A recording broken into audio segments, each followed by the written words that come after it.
2. Principios teóricos y metodológicos.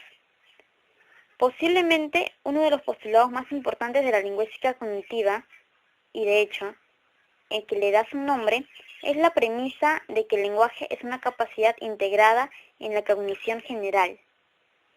Si se parte de la base de que la capacidad lingüística no se puede entender de manera autónoma e independiente, se hace entonces necesario explorar las relaciones entre el lenguaje y otras facultades cognitivas como la percepción, la memoria o la categorización, en busca de mecanismos cuyo funcionamiento pueda aportar explicaciones y soluciones al problema de cómo funciona realmente el lenguaje. Desde un punto de vista biológico, esta postura está ampliamente justificada y parece intuitivamente más adecuada, puesto que está demostrado que la evolución funciona de manera gradual, construyendo piezas nuevas sobre piezas existentes y encontrando nuevas funciones a órganos ya existentes, y en ningún caso creando ex novo. Para concebir el lenguaje como una facultad distinta del resto de la cognición, es preciso asumir un salto evolutivo brusco, es decir, una mutación repentina, que hubiera creado un nuevo órgano lingüístico. Muy al contrario, existe evidencia abundante de que el lenguaje se apoya en facultades cognitivas previas, muchas de ellas compartidas con otros animales, y en adaptaciones graduales de la estructura corporal, tales como la adaptación del aparato vocal, con un progresivo reposicionamiento de la laringe y la tráquea, que se optimizan para la producción de la voz. Auditivo, que se especializa en un rango auditivo alrededor de la frecuencia de la voz humana, así como un incremento en el control de la musculatura implicada en la producción de sonidos. Si esta situación descrita es la correcta, tal y como se asume en la lingüística cognitiva, eso conlleva una serie de consecuencias. Una de ellas es el rechazo del modularismo. Ya no tiene sentido analizar el lenguaje como un módulo autónomo, sino que hay que buscar precisamente las conexiones entre la facultad lingüística y otras facultades cognitivas. Estas relaciones son relativamente fáciles de encontrar y la lingüística cognitiva ha explorado algunas de ellas, tal y como veremos en el resto de este capítulo y este volumen.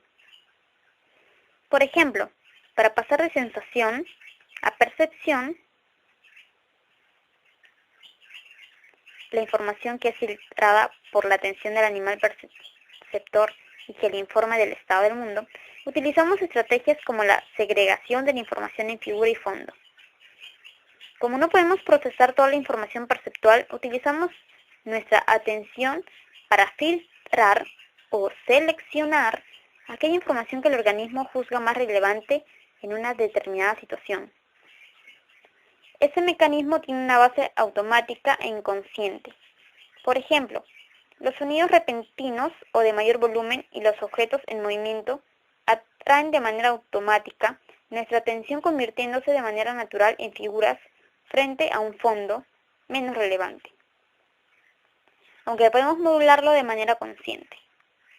Así, podemos fijar de manera consciente nuestra atención en un rumor que escuchemos en el cuarto de baño para intentar averiguar si hay un escape en la cañería, o centrar nuestra atención en un partido de fútbol en los movimientos del árbitro en vez de en el de los jugadores. En la lengua existe una multitud de fenómenos que pueden ser explicados según esta segregación de la información en figura y fondo, que Langacker llama perfilamiento, y Talmy, ventana atencional. Desde la variación, voz activa, voz pasiva, que hacen que un agente o un paciente reciban una atención diferencial, convirtiéndose alternativamente en figura atencional, pasando por una multitud de construcciones lingüísticas. La topicalización es otra manera de distribuir la atención de manera intencional. A ese dentista no quiero ni verlo. Al desplazar el complemento directo, el dentista, que normalmente aparece detrás del verbo, a la posición inicial, lo destacamos de manera especial, atrayendo la atención del oyente hacia él, evidenciando que es el tópico de la conversación. O la misma referencia lingüística. La palabra martes se destaca